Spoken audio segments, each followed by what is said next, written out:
Oil, you know it's my thing. And it's Monday, September 5th, 2022.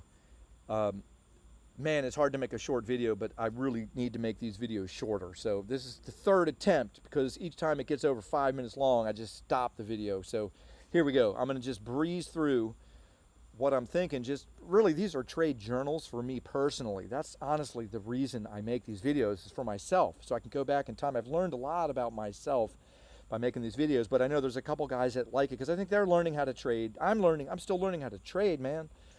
The analysis is easy. Trading is way harder than at performing analysis. So that's the other thing. I'm trying to make these, I like to make these videos because I've always wanted to learn how to trade. Now that I kind of understand the analysis, I need to learn how to trade. And that's much more difficult, I think, than doing analysis. So I've been teaching myself how to trade. You guys are teaching me how to do analysis, and now I'm finally putting it all together. So I like to share it, and I'm open. I'm open to feedback. I'm open to comments. I would love it. I mean, that's why I love EWT, because of the environment, the community. I've only been called an idiot one time in 3 years. Only one time a member just straight out called me an idiot, and it had nothing to do with trading. It was just a random comment. I just love this place. All right, now that I've burned the first minute on me babbling, let's just get on with it. Here's the weekly. I'm going to talk real quick and just keep it simple. I'm taking these indicators at face value. I'm taking the weekly structure at face value, okay? As long as it's below this pivot, it's bearish. This weekly squeezes fires to the downside, it's bearish. I acknowledge it is bouncing, and I acknowledge there are bounces in the context of a downtrend, so I view the bounces as such, just bounces. We're getting a bounce right now in the context of a downtrend. The weekly squeeze tools fire to the downside. Typically you get 5 to 7 periods, so you could get a bounce and then a couple more weeks of downside action. I'm not saying that's going to happen. I'm just taking the technicals at face value. That's all I'm doing. RSI bearish, MACD bearish. Structure bearish. It is interesting to me that it can't break above this downside pivot, nor can it fail below this downside support. So price is stuck in this range. Okay, let's go to the daily. The daily is much more complex to me and much more interesting. I think that the daily, is really where going to be the next clues are going to come from. Everybody got excited. The daily got above the 21 EMA, back tested it, came up, totally freaking failed. 3 up, bam. Although some people are calling this 5 up and bam, which is fine, and now we're getting the beginning of a wave 3.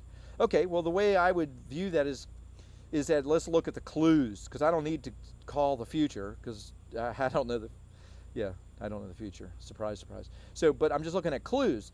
So fine, if the bottom is really in, right? The fundamental guys and the guys like Falcon and LB, guys that have decades of awesome experience in the space, are allowing that the bottom could be in. Okay, cool. I'm open to that. I'm actually long. So great. Make the bottom be in. I'm happy with that. So if it is, the clue I'm going to be looking for, this squeeze is very likely going to fire to the long side. Man, I would love that. If this squeeze fires to the long side, the clue is going to be what happens when price gets to the daily 21, and then what happens if, let's put one other indicator on here. What happens if price gets to can it break out of this Bollinger, Can it break out of this Bollinger Band again? Like, is it gonna rattle around in here, creating 5 up and a pullback, and then a breakout again? Is it gonna get above the top of this Bollinger Band? If it can create finally a legitimate non-overlapping 5 waves up, get a pullback, and then break the top of that wave while the daily squeeze is firing long, I think we may be in business. But man, that's a whole lot of speculating I just did, isn't it? Okay, last thing to be aware of on the week. Back to the weekly. Last thing to be aware of. Statistically, this is just still a downside trend. look at the structure. It's clearly pointing lower. So in order for this, at the same time that situation I just showed you on the daily and the daily squeeze firing long after a 1-2, and it can really get going, it needs to get above this pivot.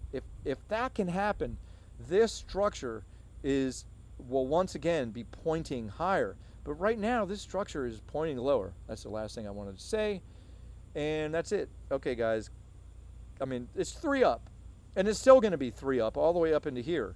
Then you need to see a pullback and then get above here with feeling, and then have the daily squeeze fire the long side. But you got to still, there's a lot of resistance still on here. Look, just showing you a chart that doesn't have much measurements on it, but look, you got to get above this resistance, and this is really heavy resistance. So a lot has to happen.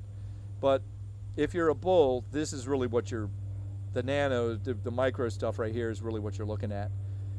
All right, good luck guys. How long was this video? Hopefully not too long. See you guys.